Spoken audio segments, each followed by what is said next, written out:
कुटोको hospital के बाहर एक बेंच पे बैठी थी। तभी वो एक लड़के से मिलने जाती है जिसका नाम कोरो था, लेकिन कोरो उसे पहचान नहीं पाता। वो उसे याद दिलाती है कि मैंने तुम्हारी जान बचाई थी, जिस पर कोरो उसे कहता है कि मुझे ऐसा कुछ भी याद नहीं। कुटोको बताती है कि कुछ समय पहले इसी हॉस्पिटल में तुम्हें कुछ बच्चों ने धिक्का दिया था और मैंने तुम्हें बचाया था। तुम्हारे साथ तुम्हारी गर्लफ्रेंड साकी भी थी और तुमने मुझे कहा था कि तुम मेरा यह एहसान जिंदगी भर नहीं भूलोगे। कुटोको सोचती है कि मुझे तुम काफी हैंडसम लगे थे, तभी मुझे तुमसे प्यार हो गया था। अब प्रेजेंट में कोरो उसे बताता है कि मुझे लड़कियों के फेसेस याद नहीं रहते और अभी तो तुमने एक न्यू हैट भी पहनी हुई है, जिस पर कुटोको उसके पास बेंच पे बैठती है और खुद को दोबारा से री इंट्रोड्यूस करवाती है ताकि इस बार कोरो उसे बिल्कुल न भूले। कुटोको उसे प्रपोज करती है क्योंकि वो जानती थी कि कोरो की एक्स गर्लफ्रेंड साकी उसे छोड़ के जा चुकी है और अब वो सिंगल है। वो साकी के जाने की वजह पूछती है, जिस पे कोरो उसे बताता है कि हम दोनों रिवर के पास से गुजर रहे थे, तभी एक मॉन्स्टर सामने आ गया जिस पे मैं साकी को वहीं छोड़ के भाग गया था।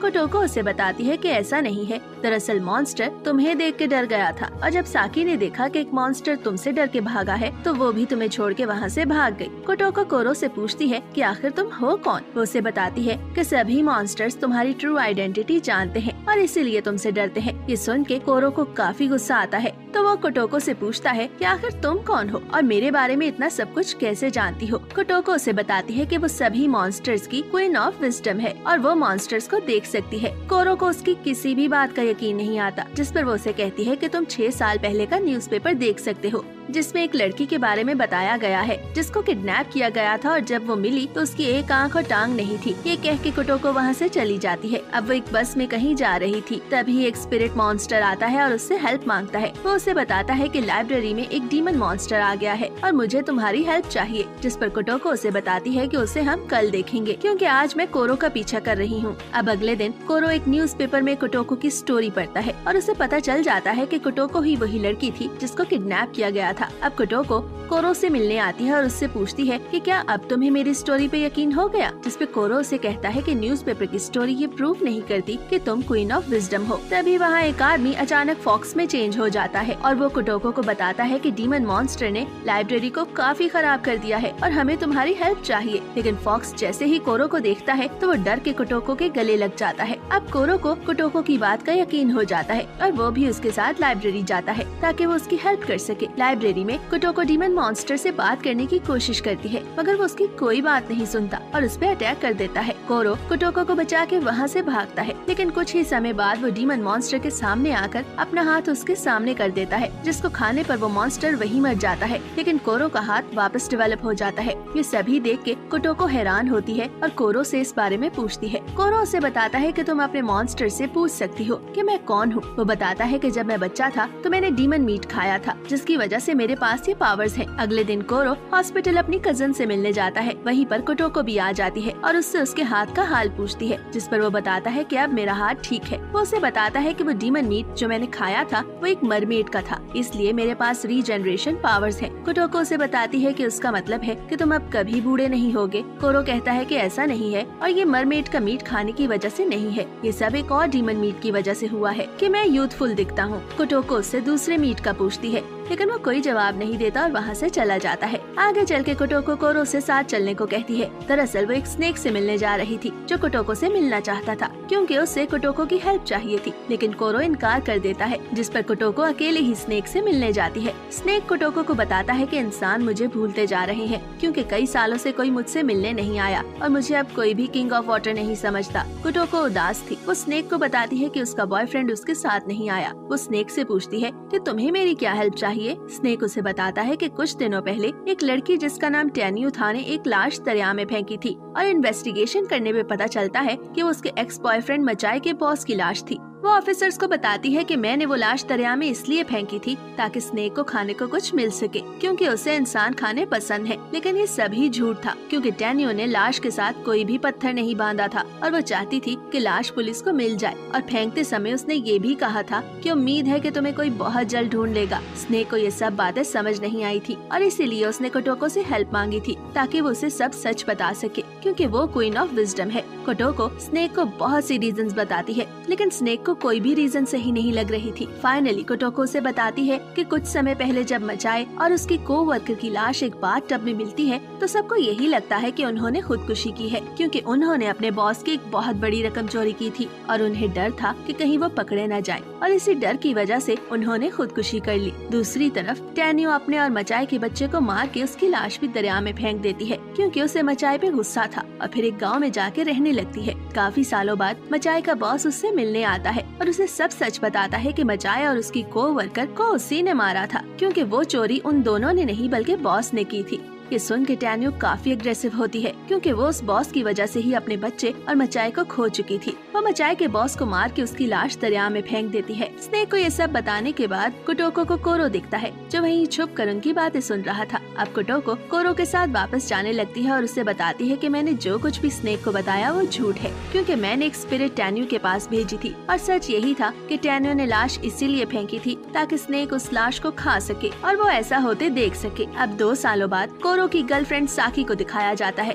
जो अब एक पुलिस ऑफिसर थी। वो अपने कुलीग के साथ एक केस को डिस्कस कर रही थी, जिसमें एक लड़के ने अपनी गाड़ी दरिया में फेंक दी थी। उसने पुलिस को बताया था कि ये सब इसलिए हुआ क्योंकि उसने एक फेसलेस लड़की रोड पे देखी थी। साकी ने पुलिस रिपोर्ट में उस लड़की को एक पपिट कहा था, जिसमें साकी और उसका कुलीग बहस करने लगते हैं, क्योंकि साकी चाहती थी कि उसको घूस्ट न लिखा जाए, क्योंकि इससे प्रॉब्लम्स होंगी। उस घूस्ट का नाम स्टील लेडी था। वो पुलिस ऑफिसर साकी को बताता है कि स्टील लेडी की वजह से पहले भी बहुत से एक्सीडेंट्स हो चुके हैं, लेकिन उसे बिल्कुल भी इन सब पर यकीन नहीं है। जिस पर साकी उसे बताती है कि इस दुनिया में घूस्ट और योकाई मौजूद हैं। वो उसे बताती है कि उसका एक्स बॉयफ्रेंड कोरो भी एक योकाई था, यानी मॉन्स्टर था, और इसीलिए उसने ब्रेकअप कर लिया। साकी उस जगह जाती है जहाँ पर ये एक्सीडेंट हुआ था। तभी कोटोको उस पे जंप करती है, क्योंकि कोटोको अपने आप को स्टील लेडी से बचा रही थी। स्टील लेडी को देख के साकी उस पे अटैक करती है, लेकिन स्टील लेडी की बॉडी एक शैडो थी, जिसकी वजह से साकी का अटैक उस पे कुछ असर नहीं करता। स्टील लेडी साकी पे अटैक करके उसे दूर फेंकती है, लेकिन तभी कोटोको स्टील लेडी पे अटैक कर देती है। स्टील लेडी वहाँ से भाग जाती है। साकी कोटोको से पूछती है कि उसने स्टील लेडी पे अटैक कैसे कर लिया। कोटोको से कहती है कि तुम ये सब भूल जाओ, क्योंकि मैं नहीं चाहती कि ये सब पुलिस को पता चले। तभी साकी उसे अपना बैज दिखाती है और बताती है कि मैं एक पुलिस ऑफिसर हूँ, और उसे अपने साथ पुलिस स्टेशन चलने को कहती है। लेकिन बैज देखने पे कोटोको को रियलाइज होता है कि ये लड़की तो कोरो की एक्स गर्लफ्रेंड साकी है। वो कहती है कि अगर मुझे पता होता तो मैं तुम्हारी हेल्प नहीं करती, जिसमें साकी को गुस्सा आता है और वो कोटोको को ऐसा बिहेव करने पे हिट करती है। अब वो दोनों साकी के अपार्टमेंट जाती हैं, जहाँ कोटोको साकी को बताती है कि मैं और कोरो अब साथ हैं। उसे पिक्चर्स भी दिखाती है। पिक्चर्स देखने पे साकी उसे कहती है कि कोरो तुम्हारे साथ खुश नहीं, क्योंकि वो हर पिक्चर में काफी डल दिख रहा है। ये सुन के कोटोको को गुस्सा आता है। साकी उसे बताती है कि वो 4 साल से कोरो के साथ थी, और अगर वो तुमसे मोहब्बत करता है तो स्टील लेडी को फेस करते समय वो तुम्हारे साथ क्यों नहीं था। जिस पर कोटोको उसे बताती है कि मुझे 1 वीक पहले उसका मैसेज रिसीव हुआ, जिसमें उसने कोटोको को खुद से दूर रहने को कहा था। अब कोटोको एक जायंट स्केलेटन के थ्रू वहाँ से चली जाती है। कोटोको के जाने के बाद साकी स्टील लेडी के बारे में इन्वेस्टिगेट करती है, जिसपे उसे पता चलता है कि मरने से पहले उसका नाम नेनेसे था और वो एक आम सी लड़की थी। एक दिन उसे फिल्म में लीड रोल मिलता है, जिसकी वजह से वो काफी खुश थी। अब साकी को नेनेसे का एक फैन पेज दिखता है, जिस पर क्लिक करने से उसे नेनेसे की सारी इन्फॉर्मेशन मिलती है। वो फैन पेज साकी को बताता है कि नेनेसे के फादर उसे पसंद नहीं करते थे, क्योंकि उन्हें लगता था कि उसका फेम उनकी फैमिली के लिए शर्म का कारण है। एक दिन नेनेसे के फादर सीढ़ियों से एक्सीडेंटली गिर के मर जाते हैं, लेकिन इस सब का इल्जाम नेनेसे पे आता है, जिसकी वजह से उसे फिल्म से भी निकाल दिया जाता है। अब कुछ समय बाद एक स्टील पिलर के गिरने की वजह से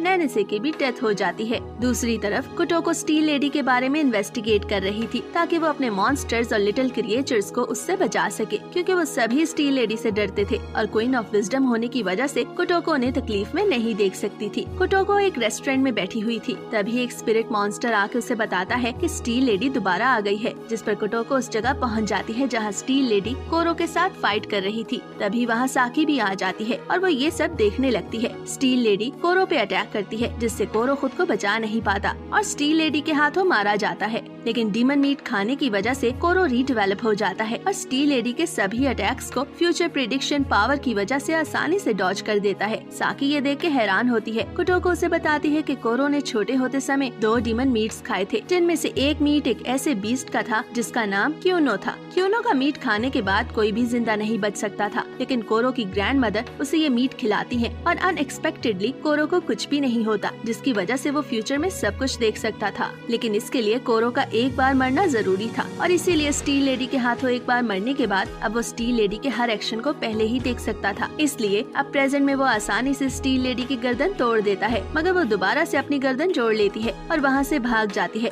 इसके बाद कोरो कोटोको और साकी से मिलता है। अब वो सभी साकी के अपार्टमेंट जाते हैं और वहाँ पर स्टील लेडी को हराने का प्लान सोचने लगते हैं। तभी कोटोको बताती है कि स्टील लेडी बाकी सभी स्पिरिट से मुख्तलिफ है। उसकी असल स्ट्रेंथ लोगों की इमेजिनेशन है और लोगों की इमेजिनेशन के मुताबिक वो काफी पावरफुल है, क्योंकि लोगों की इमेजिनेशन ने ही उसको नाम और अपीयरेंस दी है। कोटोको प्रूफ के लिए वो फैन पेज दिखाती है जिसमें नैनेसे की सारी इन्फॉर्मेशन थी। वो बताती है कि बहुत से लोग अपनी इमेजिनेशन के मुताबिक इस तरह के स्पिरिट्स को जन्म देते हैं। अब वो स्टील लेडी को हराने के लिए उसकी स्टोरी को रीराइट करने का सोचती है, क्योंकि इसी तरह वो उसकी स्ट्रेंथ को कम कर सकती थी और लोगों को यकीन दिला सकती थी कि स्टील लेडी नाम का कोई भूत है ही नहीं, मगर इसके लिए उसे और इन्फॉर्मेशन चाहिए थी। वो साकी से नैनेसे की इन्वेस्टिगेशन फाइल्स मांगती है और उस जगह जाती है जहाँ नैनेसे की डेथ हुई थी। वहाँ पर एक स्पिरिट उन्हें बताती है कि नैनेसे ने खुदकुशी की थी। अब साकी, कोटोको और कोरो सोचते हैं कि वो लोगों को सब सच बता देंगे, जिससे उन सभी को स्टील लेडी से छुटकारा मिल जाएगा। कोटोको कोरो की फ्यूचर प्रेडिक्शन पावर की हेल्प से ये देखती है कि क्या इसका प्लान कामयाब होगा या नहीं, जिससे उसे पता चलता है कि फ्यूचर में स्टील लेडी नाम का कोई भी भूत एग्जिस्ट नहीं करता। मगर उसी रात स्टील लेडी साकी के को-वर्कर पुलिस ऑफिसर को मार देती है। अब कोटोको सोचती है कि अगर उसने अपने प्लान को इम्प्लीमेंट नहीं किया तो वो स्टील लेडी से हार जाएगी। तभी वो स्टील लेडी को हराने के 4 प्लान सोचती है, लेकिन इतने ज्यादा हार्ड वर्क की वजह से वो बहुत थक गई थी, इसलिए वो सोना चाहती थी। साकी और कोरो उसके लिए खाना लेने जाते हैं। तभी साकी कोरो से पूछती है कि वो कोटोको के साथ क्यों है, जबकि वो कोरो जैसी नहीं है। वो उसे बताती है कि मैं जानती हूँ कि तुम अपनी कजन रिका से प्यार करते हो, जो कि 3 साल से हॉस्पिटलाइज्ड है और इसीलिए तुम उससे मिलने हॉस्पिटल जाते हो। तब साकी कोरो के साथ रिका को मिलने जाती है, लेकिन रिका को देख के वो बिल्कुल उसी तरह डर जाती है जब उसने कोरो से ब्रेकअप किया था। कोरो उसे बताता है कि रिका कभी मर नहीं सकती, क्योंकि उसने भी डीमन मीट खाया हुआ है और उसके पास कोरो जैसी पावर्स हैं। अब कुछ समय बाद कोटोको और साकी कार में बैठी होती हैं। तभी साकी कोटोको से रिका के बारे में पूछती है। कोटोको से बताती है कि हॉस्पिटल से आने के बाद रिका उन्हीं के साथ रहती थी। कुछ समय बाद वो बहुत अच्छी दोस्त बन गई थी, लेकिन एक दिन रिका अचानक सभी को छोड़ के वहाँ से चली जाती है। लेकिन कोटोको को उसकी पेंटिंग मिलती है, जिससे उसे रियलाइज होता है कि स्टील लेडी का कैरेक्टर किसी और ने नहीं बल्कि रिका ने ही बनाया है, क्योंकि उसकी सभी पेंटिंग्स एक जैसी थी। कोरो भी रिका की हकीकत जान चुका था और इसीलिए वो एक वीक के लिए गायब हो गया था ताकि वो रिका को ढूंढ सके, और इसीलिए उसने कोटोको को खुद को ढूंढने और मिलने से मना किया था। अब प्रेजेंट में कोटोको साकी को बताती है कि यही वजह है कि स्टील लेडी को मारना मुश्किल है, क्योंकि रिका अपने फ्यूचर प्रेडिक्शन पावर की वजह से ये देख लेती है कि स्टील लेडी फ्यूचर में कैसे एग्जिस्ट करेगी, मगर इस सभी के लिए उसे हर बार मरना पड़ता है ताकि वो फ्यूचर प्रेडिक्शन पावर यूज कर सके, और ऐसा वो सैकड़ों दफा कर चुकी है। तभी एक युकाई कोटोको को बताता है कि स्टील लेडी दोबारा आ गई है। अब कोटोको सोचती है कि स्टील लेडी को मारने का ये आखिरी मौका है। वो कोरो को भी अपने साथ ले जाती हैं। साकी और कोटोको नैनेसे के फैन पेज पे सभी लोगों को बता रही थी कि स्टील लेडी एग्जिस्ट नहीं करती, लेकिन कोई भी उनकी बात का यकीन नहीं कर रहा था। दूसरी तरफ रिका अपनी फ्यूचर प्रेडिक्शन पावर को यूज करके खुद को दोबारा से मारती है ताकि वो देख सके कि फ्यूचर में स्टील लेडी जिंदा होगी या नहीं। कोरो और स्टील लेडी के दरमियान अब एक फाइट होती है जिसमें कोरो स्टील लेडी को मारने की कोशिश कर रहा था और कोटोको अभी भी लोगों को ये यकीन दिला रही थी कि स्टील लेडी नाम का कोई भूत नहीं है, लेकिन कोई उसकी बात का यकीन नहीं करता। अब कोटोको अपने फाइनल प्लान का इस्तेमाल करती है और सभी को बताती है कि नैनेसे कभी मरी ही नहीं थी और उसने अपनी ही जैसी एक लड़की को मार के उसका चेहरा खराब कर दिया था ताकि कोई भी ये पहचान न सके कि वो नैनेसे नहीं है। नैनेसे एक नॉर्मल लाइफ गुजारना चाहती थी और इसीलिए उसने ये सब किया था। अब फैन पेज पर कुछ लोग पूछते हैं कि आखिर नैनेसे ने ऐसा क्यों किया। तभी कुछ और लोग जवाब देते हैं कि नैनेसे ने ये सब इसलिए किया ताकि वो ये बता सके कि वो मर चुकी है। अब सभी लोगों को यकीन हो गया था कि नैनेसे जिंदा है और उसी ने ये फैन पेज बनाया है और स्टील लेडी नाम का कोई भी भूत मौजूद ही नहीं है। कोटोको का ये प्लान कामयाब होता है जिससे स्टील लेडी की स्ट्रेंथ कम हो जाती है और कोरो स्टील लेडी को आसानी से मार देता है और इसी के साथ ये एनिमे यहीं पे खत्म होती है।